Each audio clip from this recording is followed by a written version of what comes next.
الرحمن نحمدہ و نصلی و نسلم علی رسولہ کریم۔ آپ حضرات کے علم میں ہے کہ ہمارے اس پاکستانی وفد کے جو سربراہ ہیں، میرے انتہائی عزیز میرے بھائی اور غزہ کے مظلوموں کی آواز اٹھانے والے اور ہمارے پاکستان کا جو ہے وہ فخر ہیں، آپ کے علم میں ہے کہ وہ اس وقت گرفتار ہیں۔ اور عزیر نظامی صاحب اور میرا واپس پاکستان آنے کا یہی مقصد ہے۔ پہلے ہمارا یہ اطلاع تھی کہ ہم ان کو اردن سے لیں گے، لیکن چونکہ بیچ میں چھٹیاں آ گئی ہیں اور وہ اسرائیلی اور صہیونی افواج کا آپ کو علم ہے کہ وہ انسانیت کے تمام ضابطوں کو توڑنے والے ہیں، دنیا کے کسی قانون کو نہیں مانتے۔ اگر وہ کسی قانون کو مانتے تو اتنے بڑے جو ہے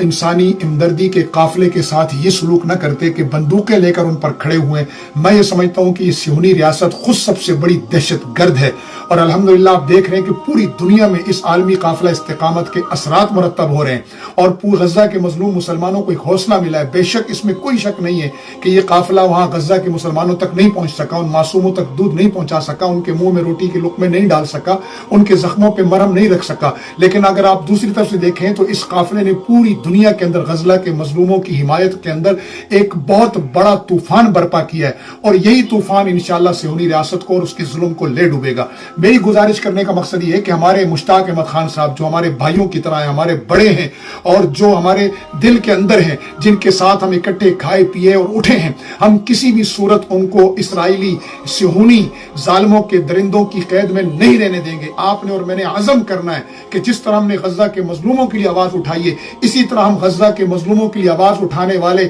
سابق سینیٹر مشتاق احمد خان صاحب کے لیے بھی آواز اٹھائیں گے، اور انشاءاللہ وہ ہمارے درمیان ہوں گے۔ اور ہم ایک جو سفر کا اختتام ہوا ہے، جس کو بعض نادان لوگ سمجھتے ہیں کہ کوئی فائدہ نہیں ہوا، انہیں نہیں معلوم کہ اس وقت اس عالمی قافلہ استقامت نے اور مشتاق احمد خان صاحب کی اس آواز نے پاکستان کے اندر لوگوں کے اندر فلسطین کی محبت میں کئی سو گنا اضافہ کیا ہے۔ انشاءاللہ ہمارے بھائی، ہمارے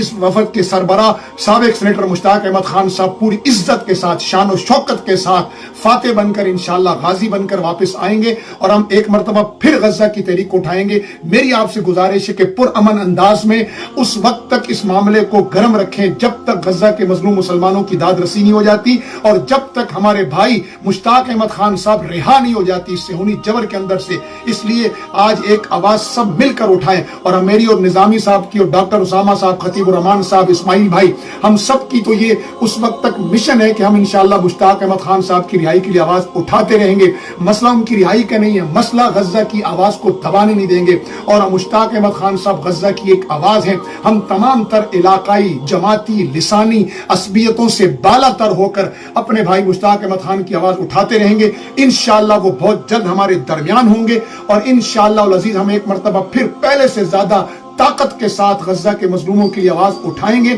اور انشاءاللہ اب ایک فلوٹیلا پاکستان، ترکی، ملیشیا اور عالم اسلام کی سربراہی میں روانہ ہوگا، اور یہ اس وقت تک ہر قسم کی کوشش جاری رہے گی، چاہے وہ اخلاقی ہو، چاہے وہ اب ضرورت اس امر کی بھی ہے کہ پاکستان اور تمام عالم اسلام مل کر صہیونی جارحیت کو اور جو ہے لوہے کی لگام ڈالیں۔ انشاءاللہ ہم اس جدوجہد کو جاری رکھیں گے۔ آپ اپنی دعاؤں اور حمایت کے ساتھ ہمارے ساتھ رہیں۔ انشاءاللہ مشتاق احمد خان صاحب ضرور واپس آئیں گے، اور ہم انہیں لائیں گے، وہ ہمارے درمیان ہوں گے، انشاءاللہ غازی بن کر ہمارے درمیان ہوں گے، اور ہم ایک مرتبہ پھر غزہ اور دنیا بھر کے مسلمانوں کی، کشمیر کے مظلوم مسلمانوں کی، مقبوضہ کشمیر کے مظلوم مسلمانوں کی، برما کے مظلوم مسلمانوں کی، ہم پوری دنیا کے نان مسلم مظلوموں کے لیے بھی انشاءاللہ آواز اٹھائیں گے۔ ہم اسلام کا وہ شجر سایہ دار بنیں گے جس کے نیچے پوری انسانیت امن اور سکون کا سانس لے۔